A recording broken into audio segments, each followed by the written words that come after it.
बहरैन का राजा शिया विरोधी। यह जुमला बड़ी मजबूरी में बोलना पड़ रहा है क्योंकि चीजें बहुत ज्यादा बढ़ गई हैं। यह रही अपडेट।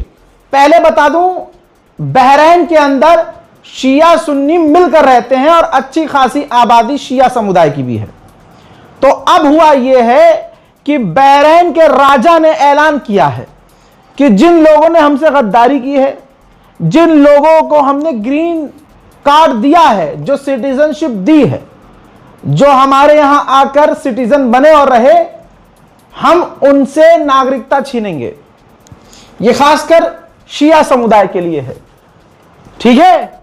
और आपको जैसे शिया सुन्नी भारत में जो कर रहे हैं उनको खुशी हो, उससे पहले बता दूं कि कई सारे सुन्नी मुसलमान भी टारगेट पर हैं। यानी यह मामला यह है कि अगर कोई ईरान का सपोर्ट करेगा बहरैन में तो उसे बाहर कर दिया जाएगा, चाहे वो शिया हो चाहे सुन्नी। लेकिन मेन टारगेट पर शिया समुदाय है। चिड़ यूं है क्योंकि भाई शिया मुल्क ईरान है, ईरान को जवाब देने की औकात नहीं है, ईरान पर पलट कर वार करने की औकात नहीं है। लेकिन आप ये देखिए, आज ये वक्त का यजीद खेल क्या खेल रहा है। मतलब एक बिल्कुल क्लियर चीज है ना कि हम अमेरिका का साथ दे देंगे, इजराइल का साथ दे देंगे, लेकिन हम मुस्लिम मुल्क ईरान का साथ नहीं देंगे। जिन लोगों ने ईरान का सपोर्ट बहरैन में किया, जिन्होंने सोशल मीडिया पर जानकारी दी कि बहरैन में इस जगह हमला हुआ है, अमेरिका के ये बेसिस उड़ा दिए गए हैं ईरान के द्वारा, तो अमेरिका के समर्थन में बहरैन इतना नंगा हो गया है कि उसने ऐलान कर दिया कि भैया जिन्होंने देश से गद्दारी की हम उनको देश से निकाल देंगे। अब देश से गद्दारी की सीमा क्या है, गाइडलाइन क्या है, रेड लाइन क्या है, वो कोई डिसाइड थोड़ी है। बादशाहत है ना वहां, तो वो राजा है, राजापंती करी उसने कह दिया कि जो भी ईरान का समर्थक है हम उससे सिटीजनशिप छीन लेंगे। ठीक ऐसे ही यूएई ने ऐलान किया कि ईरान ने जो हम पर हमला किया, 90% हमला ईरान का सिविल इलाके में था, जो पब्लिक डोमेन था वहां हमला हुआ, आम बिल्डिंगों पर हमला हुआ। हालांकि दोस्तों आपको अच्छे से पता है ऐसा नहीं है। अमेरिका का पीछे से डंडा है यूएई में कि बोलो ये बात। अब पब्लिक की आड़ लेने के लिए सभी तैयार हो गए हैं। तमाम लोगों ने वो तस्वीरें देखी हैं, सैटेलाइट इमेज देखी है कि ईरान ने यूएई में मौजूद अमेरिका के तमाम बेस को ऐसा उड़ाया है कि अब तक वो वर्किंग हालत में नहीं हुए हैं। और ईरान ने पहले ही कहा था कि अमेरिका की कंपनियों को उड़ाएंगे, अमेरिका की फौज जिस होटल में जाएगी हम उस होटल पर हमला करेंगे। वही किया है। लेकिन यूएई गेम कैसा खेल रहा है, औकात ईरान पर हमला करने की इन अरबों की नहीं है, लेकिन ये अब विक्टिम कार्ड खेलना शुरू कर चुके हैं। मेरे दोस्तों, पाकिस्तान के अंदर जो ईरान के एम्बेसडर हैं उनका साफ बयान है, ईरान को धमका नहीं सकते। तुम इंटरनेशनल लॉ का उल्लंघन करते हुए दूसरा बैरिकेड जो तुमने किया हुआ है पूरी तरह से बंद किया, यह इंटरनेशनल कानून का उल्लंघन है। और ईरान के एम्बेसडर ने साफ कहा कि तुम बैरिकेडिंग करके ह्यूमन राइट का उल्लंघन करते हुए हमें नरसंहार की धमकियां देकर दबा नहीं सकते। अब यह हालात तब तक ऐसे रहेंगे जब तक अमेरिका बैरिकेडिंग करता रहेगा, जब तक वो ब्लॉकेज हटाएगा नहीं, मामले ऐसे ही रहे। और आपको पता है अब तो उस एरिया में ईरान के सबसे बड़े टैंकर पर अमेरिका ने हमला ही कर दिया। तो अब बातचीत खराब कौन कर रहा है, मुझे अब आप लोगों को समझाने की जरूरत नहीं है, माशाल्लाह आप खुद समझदार हैं। वहीं दूसरी तरफ यूएई के एक टॉप ऑफिशियल ने जो बात कही है, मैं पहली बार यूएई के अधिकारी से सहमत हूं। यह रहा उनका बयान।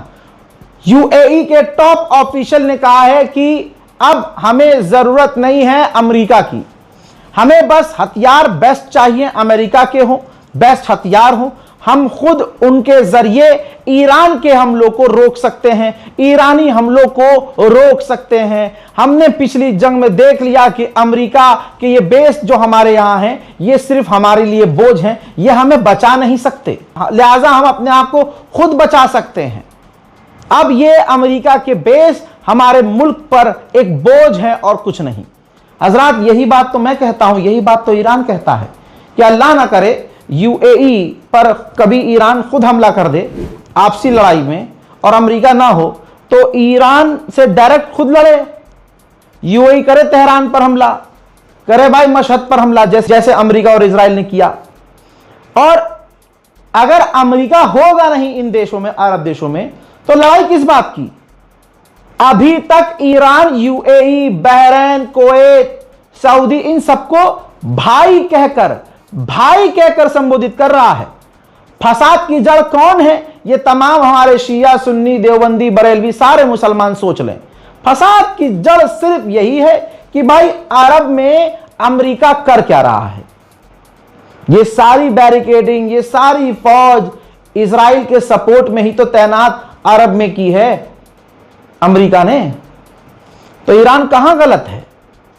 हम लोग भी अगर कहेंगे भाई आप अपने मुल्क के अंदर, भैया आप अपने घर के अंदर, फॉर एग्जाम्पल आप अपने घर के अंदर किसी ऐसे व्यक्ति को किराए पर मकान दे रहे हैं, किराए पर कमरा दे रहे हैं, जो आपके सामने वाले का कट्टर दुश्मन है। आपकी लड़ाई नहीं है, उसकी लड़ाई है, जो सामने वाले का कट्टर दुश्मन है।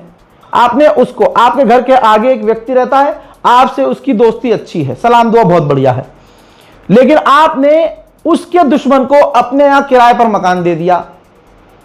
अब भले ही मेरे और सामने वाले के कितने भी अच्छे रिश्ते हों, लड़ाई में वो पत्थर चलाएगा तो यहीं आएगा ना, मेरे ही घर पे आएगा ना, क्योंकि मैंने किराए पर मकान दिया है, मैंने किराए पर अपना कमरा दिया है। ठीक, मेरी तो उसकी, वो तो खुद कहेगा भाई आपसे लड़ाई नहीं है, आप उसे अपने घर से निकाल दो, पत्थर आप पे आएगा ही नहीं, जहां ये जाएगा मैं उसे वहां मारूंगा। लॉजिक है ना, लॉजिक सोचिए। ये क्या भाई शिया, हमने बचपन से सुना शिया ऐसे होते हैं, शिया वैसे होते हैं, शिया ये शिया वो, तो बस हमें उसी बेसिस पर रहना है और शिया से नफरत करनी है। अरे भाई कम से कम इंसानियत के नाते तो आप हक बयानी करो। लेकिन देखिए अजीब अजीब तरह के लोग हैं जिन्होंने कभी मोदी सरकार की आलोचना नहीं की, जिनके पिछवाड़ों में कभी इतना दम नहीं हुआ कि ये जो मजारे तोड़ी जा रहे, अबे भाई मुसलमानों में है ही नहीं यूनिटी, इसीलिए पिट रहा है मुसलमान। अगर मैंने तो 12 महीने मुसलमानों को आगे रखा कि भाई मुसलमानों पर जुल्म नहीं होना चाहिए। मैं क्या मजार की आरती उतारता हूं? मैं क्या मजार पर जाकर सजदा करता हूं? मैं क्या आपको किसी मजार पर नजर आया हूं? मेरे मजहब के हिसाब से मजार वजार ठीक है, नहीं मानते हम, लेकिन क्योंकि पत्रकार हूं मैं और मेरी आइडियोलॉजी में सारे मुसलमान हैं, जिसने कह दिया ला इलाहा इल्लल्लाह मुहम्मदुर रसूलुल्लाह वो मेरे लिए मुसलमान है। मैं क्यों काफिर का ठप्पा लगाऊं जबकि मैं खुद गुनाहगार हूं? तवज्जो है। लेकिन नहीं, ये ऐसा झब्बा यहां बांधा हुआ है, यहां वो शादियों में टोपी पहनते हैं और सदरी पहनी हुई है, मुल्ला नमाज पढ़ाने को मिल नहीं रहा, मस्जिद में नौकरी नहीं है, लात मार के निकाल रहे हैं, मिल जाती है तो बच्ची के साथ, लड़कों के साथ, छोटे छोटे बच्चों मदरसे में क्या क्या करते हैं, वो तमाम खबरें छपी हुई हैं हर जगह। अब ये इनको पिछले कई साल से वीडियो बना रहे हैं, 200 व्यू, 500 व्यू, 600 व्यू, लेकिन रजाग्राफी का नाम लेके रजाग्राफी को गाली बक्के बना रहे हैं तो आ रहे हैं मिलियन में व्यूज। तो ये स्ट्रेटेजी समझो उनकी, और उनका इतिहास आप चेक करेंगे तो आपको पता चलेगा भाई कभी मोदी सरकार की आलोचना कही नहीं है इन्होंने, मतलब पिछवाड़े में हाथ डालकर मुंह से बाहर आएगा सारा जो ये फर्जी इस्लाम का ज्ञान पेलते हैं, ये सारा तिहाड़ में निकलेगा है। और मोहम्मद रजा जिसने 52 केस झेले हैं अभी तक, किसके लिए? उम्मत के लिए। लेकिन रजाग्राफी का नाम लो, गाली बको उसे। अरे भाई अगर कोई हिंदू, मान लीजिए रविश कुमार जेन्युइन पत्रकारिता करते हैं, पूरे हिंदुस्तान का मुसलमान सपोर्ट करता है उन्हें कि यार ये आदमी बहुत ग्रेट जेंटलमैन है, ठीक, उनसे तो नहीं कहते यार तुम साहबा की बात नहीं करते, तुम इमाम की बात नहीं करते, तुम करबला की बात नहीं करते, हम तुम्हें सपोर्ट नहीं करेंगे, हट। तो भाई रजा से क्यों उम्मीद कर रहे हो? मुझ पे क्यों थोप रहे हो कि नहीं जिसको तुम सब कुछ मानते हो मैं उसका नाम लूं, मैं तुम्हारे बाप का नाम लूं, तुम्हारे, अरे तुम्हारी हट, गजब बेइज्जती है। ईरानियन ऑफिशियल ने कहा है कि हमारे पास आज की तारीख में इतनी कैपेबिलिटीज हैं कि हम पलटकर बड़े और ताजा खतरनाक हमले कर सकते हैं। मेरे दोस्तों, मेनाब की बच्चियां जो अमेरिका के द्वारा कत्ल कर दी गई, शहीद कर दी गई, उनके परिवार के लोगों ने ये देखिए लेटर लिखा है, थैंक यू लेटर लिखा है, उस पर अपने हाथ से साइन किया है और लेटर लिखा है पॉप लियो को, ईसाई समुदाय के सबसे बड़े धर्मगुरु को, और शुक्रिया अदा किया है कि आपने जुल्म के खिलाफ आवाज उठाई, आपने जालिम के खिलाफ हमारा साथ दिया और हमारी बच्चियों का साथ दिया। जंग बढ़ा कौन रहा है आप खुद समझिए। अमेरिका का एक ऑफिशियल कह रहा है कि ट्रंप ईरान से स्ट्रेट ऑफ हॉर्मूज छीन लेगा और उसको हम पूरा कब्जा कर लेंगे और ईरान के लिए उसे परमानेंट बंद कर देंगे। अब बताइए ईरान कहां गलत है भाई? ईरान को पता है कि अगर स्ट्रेट ऑफ हॉर्मूज हमने अगर खुला छोड़ दिया तो आज नहीं तो कल अमेरिका कब्जा कर लेगा। तो जंग बढ़ा भी कौन रहा है? जहां पाकिस्तान, तुर्की, इजिप्ट बेचारे इतनी मेहनत कर रहे थे कि सीजफायर हो जाए और अमेरिका कह रहा था कि हमारी मुलाकात आज होने वाली है, मंडे को होने वाली है। एक तरफ तुम मुलाकात की बात कर रहे हो, रिक्वेस्ट कर रहे हो, मिल लो, दूसरी तरफ तुम ईरान पर हमला कर रहे हो, ईरान के टैंकर को सीज कर रहे हो, तो फिर ईरान बात क्यों करेगा? क्यों पाकिस्तान जाएगा बात करने के लिए? जंग बढ़ा कौन रहा है? दुनिया के सामने है। अब मैं आपको एक ऐसी लीक रिपोर्ट बता रहा हूं, मैं सबूत नहीं दूंगा, मैं कोई सबूत नहीं दूंगा, मैं अपने एडिटर से भी कह रहा हूं कि कोई प्रूफ मत लगाना, ठीक? खबर यह है कि डील अब जो होने वाली है उसका प्रपोजल यह है, ध्यान से सुन लीजिएगा। उसका प्रपोजल यह है कि ईरान अपना यूरेनियम नहीं देगा, ठीक? खुश हो गए आप?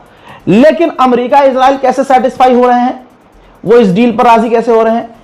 वो कह रहे हैं कि IAEA ईरान के एनरिच यूरेनियम की जांच करेगा और वो जो यूरेनियम है ना उसको बदल दिया जाएगा, तब्दील कर दिया जाएगा। जैसे ईरान जो एक्सपेरिमेंट करता है पब्लिक के लिए, अपनी आबादी के लिए, अपने मुल्क के तरक्की के लिए, कोई जैसे फॉर एग्जांपल कुछ यूरेनियम कन्वर्ट कर दिया जाएगा, कुछ यूरेनियम को बिजली बनाने के लिए बिजली घरों में लगा दिया जाएगा, कुछ यूरेनियम को मेडिकल सप्लाईज के लिए कन्वर्ट कर दिया जाएगा और ये तमाम चीज IAEA के अंडर होगी।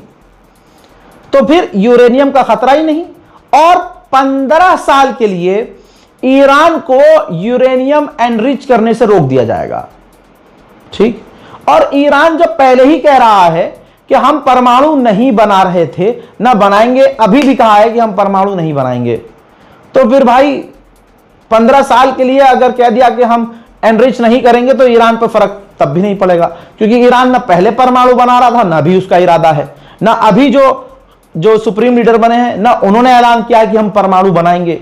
बात अटकी हुई थी एनरिच यूरेनियम की, उसको कन्वर्ट करने की बात कही जा रही है। डील के मुताबिक यह भी होगा कि अमेरिका ने जो ईरान के $20 बिलियन अलग अलग जगह रोके हुए हैं उनको आजाद करेगा, रिलीज करेगा।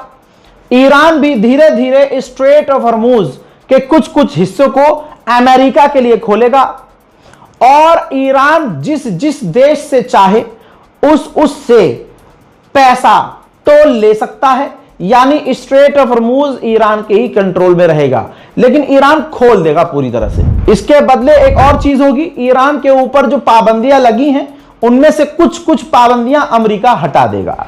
इधर एक बड़ा एग्रीमेंट और हो सकता है कि एग्रीमेंट के तहत जो यूएन के अंडर होगा और बाकायदा सिग्नेचर होगा कि अमेरिका नॉन एग्रेशन साइन करेगा एग्रीमेंट कि अमेरिका न ईरान पर न ईरान अमेरिका पर कभी हमला नहीं करेंगे, दोनों एक दूसरे पर हमला नहीं करेंगे।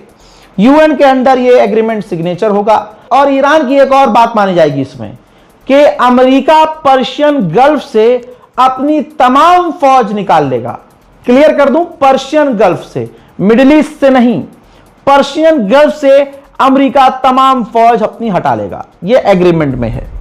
उधर ज़ेलेंस्की ने क्या कहा, ये देखिए, ज़ेलेंस्की ने ट्वीट करके बताया कि यूएई, सऊदी अरब और कतर से हमने अगले 10 साल तक के लिए डील की है कि हम उनको इंटरसेप्टर देंगे, उनको ड्रोन देंगे, अपने एक्सपर्ट देंगे ताकि वो दुश्मन के ड्रोन और हमलों को रोक सके। हज़ार, जबकि पहली ही बार में यूक्रेन के ही अफसर, कमांडर जो हैं सऊदी अरब में और अलग अलग जगह निमट गए थे। ईरान के ड्रोन से जिस जगह को, जिस रडार को यूक्रेन के फौजी बचा रहे थे उसी पर आकर गिर गया ईरान का ड्रोन और उसमें 1-2 यूक्रेन के फौजी भी निमट गए। तो ठीक है भैया, हमने देख लिया तुम्हारी ताकत, बहुत बहुत शुक्रिया। फिलहाल के अपडेट में इतना ही। मामला फिर से बता रहा हूं बिगड़ा हुआ है, क्योंकि भाई बैरिकेड के नाम पर अमेरिका ने ईरान के टैंकर पर हमला कर दिया। अब देखना यह है कि आगे क्या होता है। इस रिपोर्ट को शेयर कीजिए। जय हिंद।